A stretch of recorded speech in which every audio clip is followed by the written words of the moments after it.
ایک روز میرے ساتھ ایک ایسا واقعہ پیش آیا جس نے میری دنیا ہی بدل کے رکھ دی۔ کیونکہ میں ٹیکسی ڈرائیور تھا، اس لیے ہر وقت ہی سڑکوں پر میری ٹیکسی رواں دواں ہوتی تھی کسی مسافر کے انتظار میں۔ مگر یہ ڈرائیوری کی نوکری مجھے کبیرہ گناہوں کی دلدل میں دھکیل دے گی، مجھے اس کا اندازہ ہی نہیں تھا۔ رات کے تقریباً 12 بج چکے تھے جب سڑک بالکل خالی اور ویران تھی۔ گاڑی کی لائٹ سامنے سڑک پر پڑی تو وہاں ایک چلتی لڑکی نظر آ رہی تھی جو بالکل ہی بیگانہ سی حالت میں تھی، یوں جیسے کوئی پاگل ہو۔ میں نے ایک دم سے اپنی گاڑی روک دی، اس لڑکی کے قریب لے کر چلا گیا۔ مجھے لگا شاید اسے میری ٹیکسی میں بیٹھنے کی ضرورت ہوگی، اس لیے میری رفتار کم ہو گئی۔ لڑکی میری طرف متوجہ ہو چکی تھی۔ اس نے مجھے ہاتھ کے اشارے سے گاڑی روکنے کا کہا۔ میں نے فوراً سے گاڑی روک دی اور اشارہ کیا کہ وہ پیچھے بیٹھ جائے۔ اس نے پچھلا دروازہ کھولا اور پیچھے بیٹھ گئی۔ کہنے لگی، شکر ہے، مجھے تو کوئی سواری ہی نہیں مل رہی تھی، اس وقت تو آپ ایک فرشتہ بن کر آئے ہیں۔ وہ ایک دم سے خوش ہو گئی۔ کہنے لگی، جلدی سے مجھے اس ایڈریس پر چھوڑ دیں کیونکہ میرے والدین بہت پریشان ہو رہے ہوں گے۔ ویسے بھی میرے بابا بڑے جلالی قسم کے ہیں، اگر انہیں پتہ چل گیا کہ ان کی بیٹی رات کے 12 بجے گھر آئی ہے تو وہ تو میری جان نکال لیں گے۔ وہ لڑکی کافی باتونی سی بھی تھی۔ میں نے کہا کہ میرا تو یہی کام ہے، سواریوں کو ان کی منزل تک پہنچانا۔ آپ بے فکر رہیں، ہم آدھے گھنٹے میں آپ کے بتائے ہوئے ایڈریس پر چلے جائیں گے۔ اس نے جیسے ہی اپنے چہرے پر سے چادر ہٹا کر سیٹ پر رکھی تو میں اسے دیکھ کر حیران رہ گیا، کیونکہ اتنی حسین لڑکی رات کے اس پہر سڑک پر بالکل اکیلی اس حالت میں، مجھے تو وہ مشکوک لگ رہی تھی۔ خیر، مجھے کیا لینا دینا تھا، میں نے تو کرایہ ہی لینا تھا۔ میں زیادہ سوچنا نہیں چاہتا تھا کہ وہ لڑکی کہاں سے آئی ہے، کیونکہ مجھے دور سے ہی اس کے جسم سے اٹھنے والی مہک شک میں مبتلا کر رہی تھی۔ میں نے اس سے زیادہ بات چیت نہیں کی کیونکہ یہ میری عادت نہیں تھی کہ اپنے مسافروں سے پرسنل باتیں کرتا، اور نہ ہی میں ان کو کریدنے کی کوشش کرتا تھا۔ میں نے گاڑی آگے بڑھا دی، مگر وہ لڑکی تو بہت ہی زیادہ تیز زبان کی تھی، بولے ہی جا رہی تھی۔ کہنے لگی کہ آج میں لیٹ اسٹڈیز کے لیے اپنی دوست کے گھر گئی تھی، میرے ایگزامز سر پر ہیں، مگر وہاں سے آتے آتے اتنی دیر ہو گئی، وقت کا پتہ ہی نہیں چلا۔ نہ جانے میرے ابا تو ڈنڈا لے کر دروازے کے پاس کھڑے ہوں گے۔ اس کی باتیں اس کے چہرے کے ایکسپریشنز کا ساتھ نہیں دے رہی تھیں، کیونکہ وہ بہت ہی زیادہ گھبرائی ہوئی تھی اور اس کے جسم پر ہلکی ہلکی سی کپ کپی تاری تھی، جیسے خود کو نارمل ظاہر کرنے کی کوشش کر رہی ہو تاکہ کوئی اسے غلط نہ سمجھے۔ میں نے دل میں سوچا کہ اگر وہ نائٹ اسٹڈی کے لیے گئی ہوگی تو اس کے ہاتھ میں تو کوئی کتابیں ہی نہیں تھیں۔ خیر، میں نے اس سوال کو اپنے اندر ہی زائل کر دیا، کیونکہ میں ایسا ہی تھا، زیادہ کریدتا نہیں تھا۔ اچانک ہی اس نے اپنی کالی چادر اتار کر سیٹ پر پھینک دی اور اس کے جسم کا سانچہ مزید نمایاں ہو گیا۔ اس کا پورا جسم پسینے سے بھیگا ہوا تھا اور کپڑے چپک رہے تھے۔ میں نے بمشکل ہی اپنی نظریں اس سے ہٹانے کی کوشش کی۔ اس کا سانس پھولا ہوا تھا، جیسے اسے کوئی پرواہ نہیں کہ کوئی اسے اس حالت میں دیکھ رہا ہے۔ مجھے تو اس کی اپنی طبیعت بھی بگڑتی ہوئی محسوس ہونے لگی، اس لیے میں نے رفتار تیز کر دی، مگر وہ پھر بھی بولتی ہی جا رہی تھی۔ کہنے لگی، اتنا مشکل پیپر تھا، اتنی مشکل پڑھائی تھی، پڑھتے پڑھتے شام سے رات ہو گئی اور 12 بج گئے۔ نہ جانے میرے ابا میرے ساتھ کیا کریں گے۔ وہ بار بار ایک ہی سوال کو دہرا رہی تھی۔ میں خاموشی سے بس اسے سنتا جا رہا تھا۔ اس کی آواز بہت پیاری اور مدھر تھی۔ کہنے لگی، میں کب سے سڑکوں پر خوار ہو رہی ہوں، مگر مجھے کوئی سواری ہی نہیں مل رہی تھی۔ شکر خدا کا آپ یہاں پر آ گئے، ورنہ میں تو ساری رات سڑکوں پر گشت کرتی رہتی۔ بہت پریشان تھی میں۔ وہ بالکل جیسے اپنے آپ سے بول رہی تھی۔ مجھے بمشکل ہی اس کی آواز سنائی دے رہی تھی۔ میں اس کے انداز سے چونک گیا۔ وہ بہت معصوم سی لڑکی تھی اور اپنا کوئی جرم چھپانے کی سر توڑ کوشش کر رہی تھی اور پڑھائی کا بہانہ کر رہی تھی، مگر میں اسے احساس دلا کر اسے شرمندہ نہیں کرنا چاہتا تھا۔ حالانکہ میرا دل چاہ رہا تھا کہ میں اس سے بات کروں، اسے سمجھاؤں کہ یہ دنیا بڑی ظالم ہے، کسی پر بھروسہ نہیں کرنا چاہیے اور گھر سے نکلنا ہی نہیں چاہیے تھا۔ خیر، مجھے انسانی ہمدردی سے کیا لینا دینا، میں نے تو کرایہ لینا تھا اور میرا کام بس ختم۔ میں نے کہا کہ آپ کا گھر بس آنے ہی والا ہے، کون سی گلی میں جانا ہے آپ نے یہ بتا دیجیے گا۔ ابھی گاڑی ایک سنسان سڑک پر ہی رواں دواں تھی۔ اس نے اپنا جیسے سر جھٹکا، جیسے یاد کر رہی ہو کہ اس کے گھر کا ایڈریس کیا ہے۔ پھر اس نے جیسے یاد کیا تو مجھے لگا کہ یہ تو بہت ہی زیادہ دور ہے۔ خیر میں کرایہ اس سے ڈبل لے لوں گا، میرا تو کام ہی یہی تھا۔ کبھی کبھی تو مجھے ساری رات گاڑی چلاتے چلاتے گزر جاتی تھی، مگر میں مسافروں کو ان کی منزل تک ضرور پہنچاتا تھا۔ مجھے اپنے گھر والوں کی کفالت کرنی تھی اور میرا واحد روزگار یہی ٹیکسی تھا۔ جس دن کچھ کمائی زیادہ ہو جاتی اس دن ہم اچھا کھانا کھا لیتے تھے۔ میں سوچ کر ہی خوش ہونے لگا کہ اب تو اپنے ماں باپ کو پیزا کھلاؤں گا، وہ بھی میرا انتظار کر رہے ہوں گے۔ میں انہی سوچوں میں گم تھا جب وہ لڑکی بولی کہ اگر آپ کو راستہ زیادہ دشوار اور لمبا لگ رہا ہے تو مجھے یہیں اتار دیں، میں کوئی دوسری ٹیکسی ڈھونڈ لوں گی۔ مگر مجھے اچھا نہیں لگا کہ اس خوبصورت اور اکیلی لڑکی کو یوں بیچ راستے میں چھوڑ کر چلا جاتا۔ میں نے کہا نہیں، مجھے کوئی مسئلہ نہیں ہے، آپ ریلیکس ہو کر بیٹھیں۔ مگر وہ بجائے ریلیکس ہونے کے مزید بے چین ہو گئی۔ وہ بار بار اپنے چہرے پر سے پسینہ پونچھ رہی تھی، اس کے ہاتھ کانپ رہے تھے، یوں لگ رہا تھا جیسے وہ بہت ہی زیادہ مدہوش حالت میں ہو، جسے اپنے آپ کا کچھ ہوش نہ رہا ہو۔ مگر پھر بھی وہ خود کو نارمل ظاہر کر رہی تھی اور پھر بھی بولتی جا رہی تھی، اس کی زبان کو بالکل بھی سٹاپ نہیں تھا۔ کہنے لگی کہ آپ جیسے انسان بھلا اس دور میں کہاں ہوتے ہیں جو کسی مجبور اور بے بس لڑکی کی یوں مدد کریں۔ میں نے کہا میرا تو کام ہی یہی ہے میڈم، مسافروں کو ان کی منزل تک پہنچانا۔ جو بھی تھا اس لڑکی کو نظر انداز کرنا مشکل کام لگ رہا تھا، کیونکہ میں کبھی بھی مسافروں سے باتیں نہیں کرتا تھا، بس اپنے کام پر توجہ دیتا تھا۔ مجھے تو ان کی شکلیں تک یاد نہیں رہتی تھیں، مگر یہ لڑکی، اس کی شکل تو میں زندگی بھر یاد رکھنے والا تھا۔ جانے کیسی کشش تھی اس کے چہرے میں۔ میں بار بار اپنی نظریں اس پر دوڑاتا، پھر سر جھٹک لیتا کہ یہ میں کیا کر رہا ہوں۔ جب میں نظر ہٹاتا تو اس کے وجود سے اٹھتی بھینی بھینی سی خوشبو مجھے اپنی طرف متوجہ کرتی۔ ایک تو وہ لڑکی جوان بہت تھی، اس پر اس کی خوبصورتی اور اس کے بدن سے اٹھتی خوشبو نے میرے حواسوں کو قابو کرنا شروع کر دیا تھا۔ میں نے سر جھٹک کر اپنی توجہ ڈرائیونگ کی طرف لگا دی، مگر وہ کافی زیادہ پریشان اور بدحواس لگ رہی تھی اور بدحواسی میں بے پناہ خوبصورت تھی۔ اسے شاید اپنی خوبصورتی کی پرواہ بھی نہیں تھی، اسی لیے اس نے چادر سیٹ پر پھینک دی تھی، اس بات کی پرواہ کیے بغیر کہ میں ایک نامحرم ہوں، میری نیت کسی وقت بھی بدل سکتی ہے۔ وہ مجھ سے میرا حال چال پوچھ رہی تھی جیسے وہ میری بہت پرانی شناسا ہو۔ میں بھی بس ہوں ہاں میں جواب دیتا رہا۔ میں نے کہا تمہیں رات کے اس وقت یہاں گھر سے باہر نکلنا ہی نہیں چاہیے تھا، تم اپنی دوست کے گھر بھی رک سکتی تھی۔ نہ جانے میری زبان سے کیسے یہ بات پھسل گئی جو میں کب سے اس سے کرنا چاہتا تھا۔ میری بات سن کر وہ بالکل چپ سی ہو گئی، پھر کہنے لگی وہ میری بہترین دوست ہے، ہمارا کل بہت اہم پیپر ہے۔ ویسے تو اس کا بھائی بھی مجھے گھر چھوڑنے کی ضد کر رہا تھا، مگر مجھے اچھا نہیں لگا کہ میں اس لڑکے کے ساتھ اکیلی گھر جاتی۔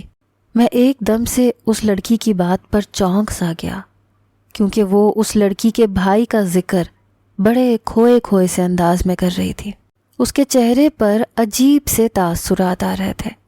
یقیناً وہ اپنی دوست کے بھائی کے لیے کوئی تو جذبات رکھتی ہوگی جو یوں اس کا ذکر درمیان میں چھوڑ دیا۔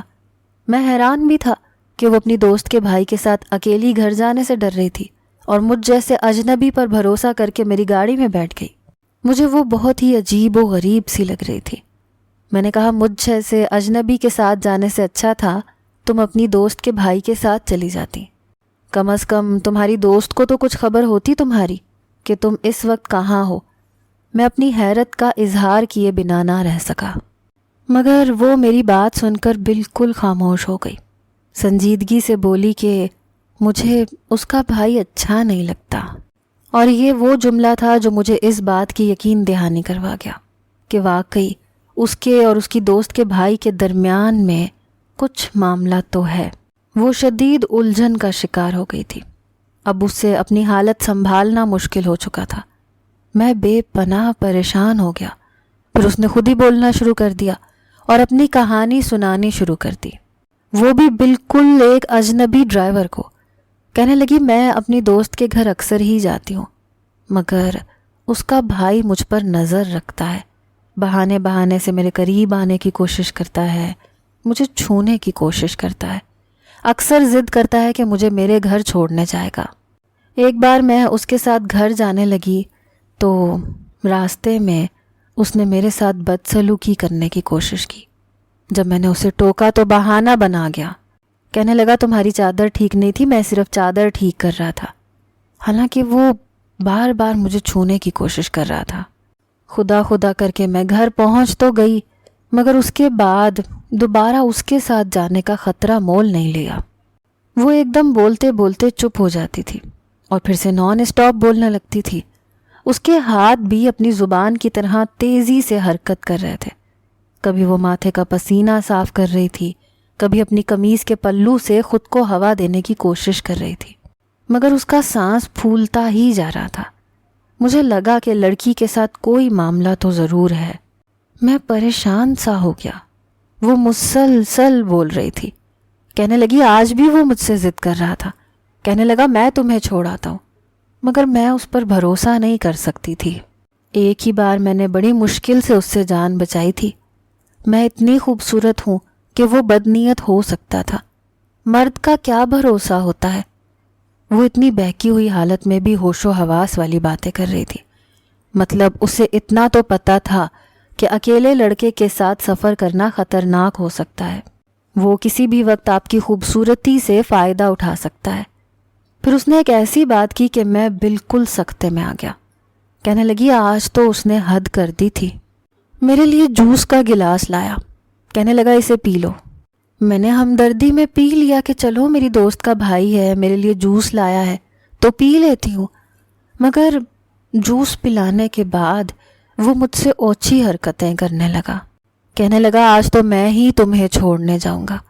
جب میں نے اسے منع کر دیا اور کہا کہ میں اکیلی چلی جاؤں گی تو اس نے مجھے کمرے میں بند کر کے باہر سے کنڈی لگا دی اور چلا گیا۔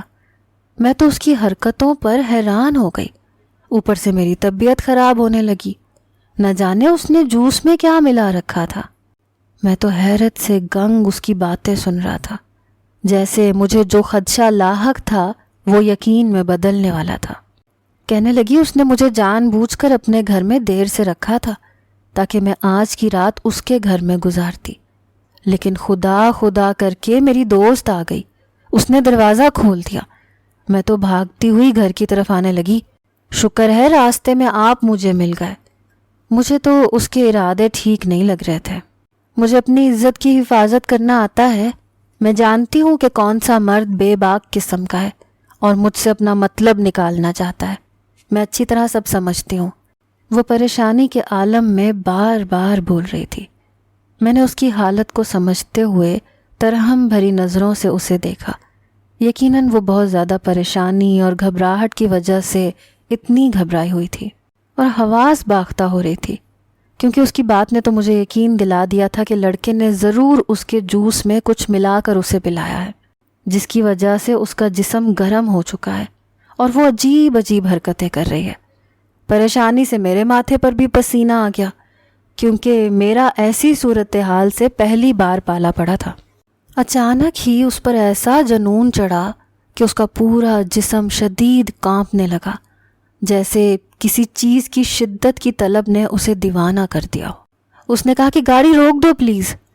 میں جو گاڑی تیزی سے بھگا رہا تھا کہ جلدی سے اسے گھر پہنچاؤں اور میری جان اس آزمائش سے چھوٹے، اس اچانک فرمائش پر میں نے گاڑی بیچ سڑک پر روک دی اور وہ کانپتے ہوئے ہاتھوں کے ساتھ گاڑی کا دروازہ کھول کر باہر نکلی اور کچی سڑک پر سے ہوتی ہوئی درختوں کے پیچھے جا چھپی جو سڑک کے ارد گرد اگے ہوئے تھے۔ میں کچھ دیر تو گاڑی میں بے چینی سے انتظار کرتا رہا، میرا اپنا جسم کانپنے لگا، کیونکہ اس آزمائش سے خود کو محفوظ رکھنا مشکل لگ رہا تھا تو میں ایک جوان مرد ہی نہ، خود کو کیسے روک سکتا تھا؟ مگر میرے ماں باپ کی شرافت اور تربیت نے میرے ہاتھ پاؤں باندھ رکھے تھے۔ کچھ دیر کے انتظار کے بعد بھی جب وہ واپس نہ لوٹی تو میں تشویش میں مبتلا ہو گیا۔ کیونکہ ہر طرف خطرہ تھا، کوئی ڈاکو بھی آ سکتے تھے یا درختوں میں سے کوئی سانپ بچھو اسے کاٹ بھی سکتا تھا۔ اس لیے میں جلدی سے ٹیکسی سے نیچے اترا، ٹیکسی کو لاک کیا اور ان درختوں کے پیچھے جانے لگا جہاں تھوڑی دیر پہلے وہ گئی تھی۔ جیسے ہی میں نے درخت کی اوٹ سے دیکھا تو میرے پورے بدن کے رونگٹے کھڑے ہو گئے۔ میں نے ایسا منظر فلموں میں دیکھا تھا، اس لیے فوراً سے اپنی آنکھیں جھکا لیں، مگر میرا نفس بار بار مجھے دیکھنے کی ترغیب دے رہا تھا۔ خود کو سنبھالنا مشکل ہو چکا تھا، کیونکہ وہ لڑکی ہوش و خرد سے بیگانہ خود کو بے حجاب کر کے اپنے ناخنوں سے پاگلوں کی طرح اپنے جسم کو نوچ رہی تھی۔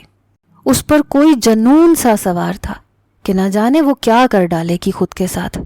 مجھے اسی وقت یقین آ گیا کہ اس خبیث لڑکے نے اسے جوس کے گلاس میں کیا ملا کر پلایا ہوگا کہ وہ ایسی حرکتیں کر رہی تھی۔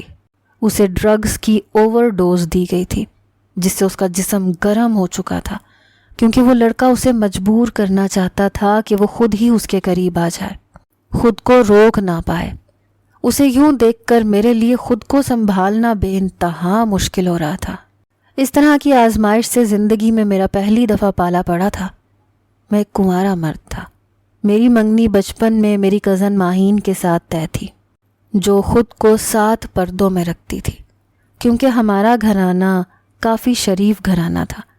میرے ابا ہمیشہ ہی مجھ سے کہا کرتے تھے کہ عورت 7 پردوں میں ہی اچھی لگتی ہے، اور اس طرح کی عورت اگر مرد کی زندگی میں شامل ہو جائے تو اس کی زندگی کو جنت بنا دیتی ہے، خوشیوں سے بھر دیتی ہے، کیونکہ شادی سے پہلے بدکاری اور گناہوں کے کام کرنا شادی کے بعد کی خوشی کو زائل کر دیتا ہے، اور عورت اور مرد ایک دوسرے سے ویسی تسکین حاصل نہیں کر پاتے جیسی اللہ تعالیٰ نے ان کے وجود کے اندر رکھی ہے۔ اس لیے میں نے اپنے ابا کی باتوں کو پلو سے باندھ لیا تھا اور کبھی اپنی منگیتر پر بھی غلط نظر نہیں ڈالی تھی۔ اپنی نظروں کی ہمیشہ حفاظت کی تھی، کبھی کوئی چھچوری حرکت نہیں کی تھی، کبھی بھی کسی بھی لڑکی کے ساتھ۔ حالانکہ میں ایک ٹیکسی ڈرائیور تھا، میری ٹیکسی میں روزانہ اکیلی لڑکیاں سفر کرتی تھیں، مگر میں نے کسی کو ابھی تک میلی آنکھ سے نہیں دیکھا تھا۔ مگر یہ لڑکی، اس میں ایسا چارم تھا کہ میں کھو سا گیا۔ وہ معصوم لڑکی تھی، اس کی عمر بمشکل 18-19 سال ہوگی، اور اس عمر میں لڑکیاں اپنے جذبات پر قابو نہیں رکھ پاتی، خود کو بہکنے سے روک نہیں پاتی۔ اوپر سے وہ یونیورسٹی پڑھنے لگ جائیں اور ان کا کسی اوباش لڑکے کے ساتھ پالا پڑ جائے تو پھر تو ان کو اپنے خاندان اور گھر والوں کے پڑھائے گئے سبق ایک لمحے میں بھول جاتے ہیں، جو انہوں نے ان کے پلو سے باندھ دیے ہوتے ہیں کہ کبھی بھی گھر والوں کی عزت خراب نہ کرنا۔ وہ لڑکی کوئی بری لڑکی نہیں تھی، اگر وہ ایسی ویسی ہوتی تو اس لڑکے کا مقصد پورا کر چکی ہوتی، مگر وہ وہاں سے فرار ہو چکی تھی، تو اس کا مطلب صاف ظاہر تھا کہ اس کی نیت غلط نہیں تھی۔ مگر اس وقت اسے جس چیز کی طلب شدت سے ہو رہی تھی میں اس سے اچھی طرح واقف تھا، مگر میری تربیت اور میری اچھائی مجھے اس بات کی اجازت نہیں دے رہی تھی کہ میں اس کے قریب بھی جاتا، اس لیے بار بار نظر اٹھا کر پھر سے جھکا لیتا۔ پہلے کبھی بھی اس طرح کی آزمائش سے نہیں گزرا تھا جس طرح کی آزمائش سے اب گزر رہا تھا۔ میں نے دل میں لا حول ولا قوت پڑھنا شروع کر دیا، مگر شیطان میرے ذہن پر حاوی ہونے لگا۔ اس سے پہلے کہ میں واپسی کا رخ کرتا اور اس لڑکی کو اسی حالت میں چھوڑ کر وہاں سے چلا جاتا تاکہ خود کو تو کم از کم اس گناہ سے بچا سکوں، اس لڑکی نے خود ہی ہاتھ بڑھا کر مجھے اپنی طرف کھینچا تو میں ایک دم بوکھلا گیا۔ میں اس کی آنکھوں میں دیکھنے لگا جو کہ خمار میں ڈوبی ہوئی تھی۔ وہ بالکل بھی اپنے ہوش و حواس میں نہیں تھی، اسے یہ تک نہیں پتا تھا کہ وہ کیا حرکت کر چکی ہے اور اس کا انجام کیا ہونے والا ہے۔ ایک دم سے اس نے میرے دونوں ہاتھوں کو پکڑا اور میں تقریباً 5 بجے گھر واپس آیا۔ فجر کی اذانیں ہو چکی تھیں۔ میری عادت تھی کہ میں ہمیشہ جتنا بھی زیادہ تھکا ہارا ہوتا تھا فجر کی نماز پڑھ کر سوتا تھا، مگر آج نہ جانے دل پر کیسی مہر سب تھی کہ چاہتے ہوئے بھی میں وضو کے لیے بیسن کی طرف نہیں جا سکا۔ مجھے اپنے آپ سے گھن آ رہی تھی۔ اللہ تعالیٰ نے زندگی میں پہلی بار مجھے اتنی بڑی آزمائش سے گزارا تھا، اتنے بڑے فتنے سے گزارا تھا۔ شاید وہ میرا امتحان لینا چاہتا تھا، مگر کیا میں اس امتحان پر پورا بھی اترا تھا؟ اور اس سوال کا جواب سوائے شرمندگی کے اور کچھ بھی نہیں تھا، کیونکہ تھا تو میں ایک مرد ہی نہ، اور مرد چاہے جتنا بھی مضبوط ایمان کا کیوں نہ ہو، ایک اکیلی خوبصورت عورت کو رات کے پچھلے پہر اس حالت میں دیکھ کر ضرور بہک جاتا ہے۔ اللہ تعالیٰ نے مرد کی فطرت میں عورت کی اس قدر اٹریکشن رکھی ہے کہ وہ چاہے اپنے دل پر لاکھ پہرے بٹھا لے، اپنے آپ پر ایمان کے 100 لیبل چپکا لے، مگر اس کے قدم کہیں نہ کہیں، کبھی نہ کبھی ضرور لڑکھڑاتے ہیں۔ اور شاید اسی لیے ہم انسان کہلاتے ہیں، جو کہ خطا کار ہے، کیونکہ ہم فرشتہ نہیں بن سکتے۔ میں تھکے ٹوٹے وجود کے ساتھ اپنے بستر پر ڈھہ سا گیا، اپنے آپ سے بھی شرمندہ تھا، اپنے رب سے بھی۔ کاش کہ میں ان لمحوں کو واپس موڑ لیتا، وہ کر لیتا جس سے میرا رب مجھ سے راضی ہو سکتا، مگر اب تو پانی سر سے اوپر پہنچ چکا تھا۔ نہ جانے وہ لڑکی اب کس حال میں ہوگی۔ میرا ذہن بار بار اس کے بارے میں سوچ رہا تھا، اور میں اس سوچ کو جھٹک رہا تھا۔ میرا دل اور دماغ مسلسل جنگ میں تھا، کیونکہ جب کوئی نیک اور پارسا انسان کوئی گناہ کرتا ہے تو اس کا ضمیر اسے کئی کئی راتیں جگاتا ہے۔ میرے ساتھ بھی ایسا ہی ہونے والا تھا۔ میں کئی راتیں جاگنے والا تھا، کیونکہ میں یوسف نہیں تھا جو اپنے سامنے کسی خوبصورت عورت کو دیکھ کر خود پر ضبط کرتا۔ میں خطا کار انسان تھا۔ میرے آنسو تکیے کے اندر جذب ہو رہے تھے، میں ہچکیوں سے رو رہا تھا۔ وہ لڑکی ایک وحشی سے اپنی جان بچا کر بھاگ گئی اور میری مدد لی، اور میں نے اس کے ساتھ کچھ اچھا نہیں کیا تھا۔ اچانک ہی میرے کمرے کا دروازہ کھلا۔ میں جانتا تھا کہ یہ کون ہے۔ ابا نے کہا کہ عبداللہ بیٹا فجر کی نماز پڑھ کر سوئے ہو نا، اور میں ان کی بات ان سنی کر کے تکیے میں سر دیے لیٹا رہا۔ میں ان کا سامنا تک نہیں کرنا چاہتا تھا۔ میں ان کا وہ فخر، وہ مان نہیں توڑنا چاہتا تھا، ان کی آنکھوں میں دیکھ کر جو انہیں مجھ پر تھا۔ وہ تھوڑی دیر کھڑے رہے، پھر میرے بالوں میں اپنی انگلیاں پھیر کر واپس چلے گئے، اور میرا دل یوں تھا جیسے غم سے پھٹ جائے گا، مگر میں نے اپنے درد کو آنسوؤں کی صورت پہنا دیا، کیونکہ میں اب پاک دامن اور کنوارا نہیں رہا تھا۔ جب اس لڑکی نے درخت کی اوٹ میں سے اپنا ہاتھ نکال کر مجھے اپنی جانب کھینچا تھا تو میرے ضمیر اور دل کی جنگ ایک دم سے میرے اندر ہی دم توڑ گئی، کیونکہ فیصلہ ہو چکا تھا۔ دل اپنی منمانی کرنے پر تل چکا تھا، کیونکہ جب پھل خود ہی میری جھولی میں آن گرا تو میں اسے کیوں انکار کرتا۔ میرے دل نے ایک بے ڈھنگی سی دلیل میرے ضمیر کو دی اور اسے تھپکی دے کر سلا دیا۔ اس دلیل پر میرے دل میں جو ایمان تھا وہ ایک دم سے رفو چکر ہو گیا۔ مجھے اس وقت خوف خدا سے زیادہ اس لڑکی کا خمار سر پر چڑھ کر بول رہا تھا، اور میں بھلا خود کو کیسے روک سکتا تھا؟ وہ اس قدر جنونی ہو رہی تھی، اگر میں وہ سب کچھ اس کے ساتھ نہ کرتا تو شاید وہ پاگل ہو جاتی، اور میں نے اسے پاگل ہونے سے بچا لیا تھا۔ میں نے ٹیکسی اس کے بتائے ہوئے پتے پر روکی۔ یہ ایک سیاہ رنگ کا گیٹ تھا جو شاید اس کے گھر کا تھا۔ اس نے بے ہوش ہونے سے پہلے مجھے پتہ سمجھا دیا تھا، اور اب بے سدھ سی پیچھے سیٹ پر پڑی تھی۔ اس بیچاری کو تو یہ تک علم نہیں تھا کہ اس کے ساتھ کیا ہو چکا ہے، کیونکہ جسے وہ اپنا محافظ سمجھ رہی تھی اسی نے اس پر وار کیا تھا، ایسا کاری وار جو شاید اس کی پوری زندگی پر اثر انداز ہونے والا تھا۔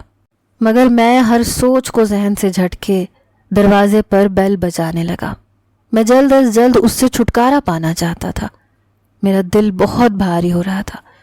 دروازہ ایک 50-60 سال کے آدمی نے کھولا، جس کی سفید داڑھی میں کچھ بال سیاہ تھے۔ مجھے اس کی شکل دیکھ کر ترس آیا تھا، کیونکہ وہ کافی شریف انسان تھا۔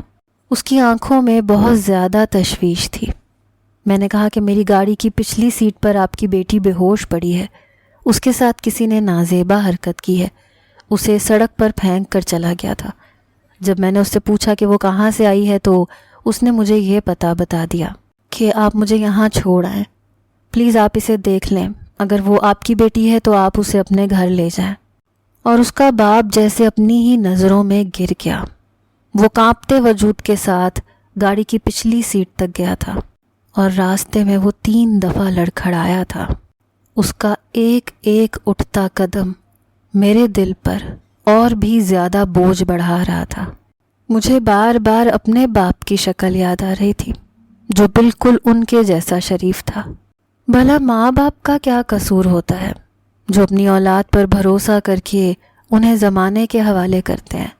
مگر میں یہ سب سوچنا نہیں چاہتا تھا، مجھے جلد از جلد یہاں سے جانا تھا۔ اس نے اپنے کانپتے ہوئے ہاتھوں سے اپنی بیٹی کا وجود اپنے ہاتھوں میں لیا، میرا شکریہ ادا کیا کہ تم نے میری بیٹی کی جان بچائی، تمہارا شکریہ۔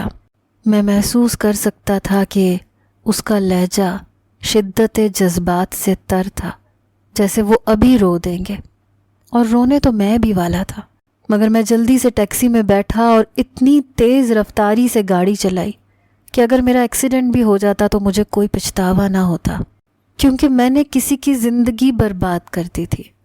صرف لمحاتی لذت کے حصول کے لیے میں نے ہم دونوں کی زندگی کو داؤ پر لگا دیا تھا۔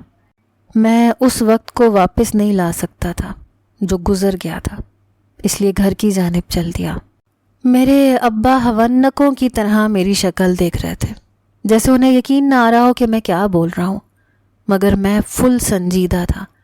میں نے کہا کہ یہ میرا فیصلہ ہے ابا، اور پلیز مجھ سے اس کی وجہ مت پوچھیے گا کہ میں ایسا کیوں کر رہا ہوں۔ بے شک ماہین میری بچپن کی منگیتر ہے اور اس سے یوں اچانک سے دستبردار ہونا بہت غلط بات ہے، مگر آپ میری مجبوری کو سمجھیں پلیز۔ میں نے بہت مشکل سے یہ فیصلہ کیا ہے، مجھے مزید مشکل میں مت ڈالیے گا۔ میں نے ان کے سامنے ہاتھ جوڑ دیے۔ میرا دل بار بار ملامت کر رہا تھا کہ میں نے اپنے باپ کا دل توڑا ہے، ان کا مان، ان کا فخر جو انہیں مجھ پر تھا وہ توڑا ہے۔ مگر ابا شاید یہ نہیں جانتے تھے کہ یہ مان تو میں 1 سال قبل گھنی تاریک رات میں درختوں کے پیچھے ہی توڑ چکا تھا۔ مگر وہ معصوم تھے، بے خبر تھے، اور مجھ میں اتنی ہمت نہ تھی کہ میں انہیں یہ بتا دیتا، کیونکہ انسان چاہے جتنا بھی ماں باپ کا فرما بردار کیوں نہ ہو، تاریک راتوں میں ہو جانے والے کبیرہ گناہوں کی ان کو کانوں کان خبر تک نہیں ہونے دیتا۔ اس معاملے میں ہم خدا سے زیادہ اپنے ماں باپ کی نظروں میں گرنے سے ڈرتے ہیں، یہی ہمارا المیہ ہے اور ہم اسے بدل نہیں سکتے۔ اس لیے میں نے ابا کو اپنا فیصلہ سنایا اور چلتا بنا، مگر میں نے صرف بچپن کی منگنی توڑنے کا ہی فیصلہ نہیں سنایا تھا، بلکہ ان کو یہ بھی کہا تھا کہ اس جمعے کو کنزا کے گھر جا کر میرے لیے اس کا رشتہ مانگائیں اور بات پکی کرائیں۔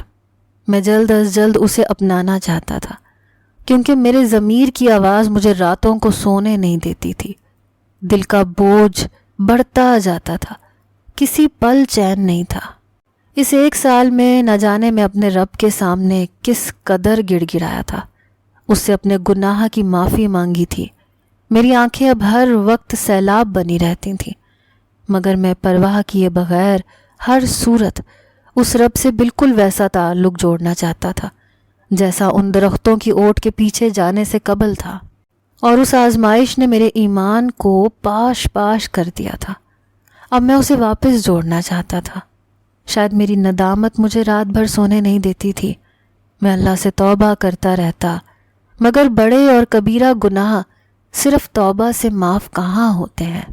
اگر ہم کسی کی زندگی لمحوں میں روند ڈالیں، اسے زمین پر چلنے کے لائق نہ چھوڑیں، اور پھر خدا سے رو کر معافی مانگ لیں اور موو آن کر لیں، تو ایسا تھوڑی نہ ہوتا ہے۔ کیا اتنا آسان ہوتا ہے معاف کر دیا جانا؟ بے شک رب رحیم ہے، مگر انسانوں کے ساتھ کیے گئے ظلم کا کفارہ ہمیں ادا کرنا پڑتا ہے، تب جا کر ہمارے ماتھے پر سے کفر کا سیاہ دھبا ہٹتا ہے اور میں بھی اس سیاہ دھبے کو ہٹانا چاہتا تھا، ایک پاکیزہ اور جائز رشتے کی صورت میں جسے نکاح کا نام دیا گیا ہے۔ اگلے جمعے میرا بہت سادگی کے ساتھ کنزا سے نکاح ہو چکا تھا۔ اس کا باپ شاید آج پرسکون تھا کہ اس کی پاگل سی بیٹی کو کسی نیک دل انسان نے اپنا لیا۔ کیسا بڑا دل تھا نا میرا، مگر وہ اس بات سے کہاں واقف تھے کہ ان کی بیٹی کو پاگل کرنے والا کوئی اور نہیں بلکہ میں ہی تھا، جو اس رات اس کے بہک جانے سے بہک گیا تھا۔ اور نکاح نامے پر سائن کرتی کنزا بھی اس بات سے واقف نہ تھی کہ اس کی اس حالت کا ذمہ دار کون تھا۔ ہر کوئی مجھے فرشتہ سمجھ رہا تھا، مگر یہ میں خوب جانتا تھا کہ میں کس قدر جانور بن گیا تھا اس رات، کہ وہ لڑکی اپنا ذہنی توازن کھو بیٹھی، کبھی چیخیں مارتی، کبھی اپنے بال نوچ ڈالتی۔ اس کے گھر والے بہت بڑی آزمائش میں تھے، وہ اسے ٹھیک کرنا چاہتے تھے پر وہ ہونا نہیں چاہتی تھی، مگر میں جانتا تھا کہ میں اسے ٹھیک کر لوں گا، اور شاید یہ نکاح ہی وہ درست راستہ تھا جس پر چل کر ہم سب کی زندگی توازن میں آ سکتی تھی، جو اپنا توازن کھو چکی تھی۔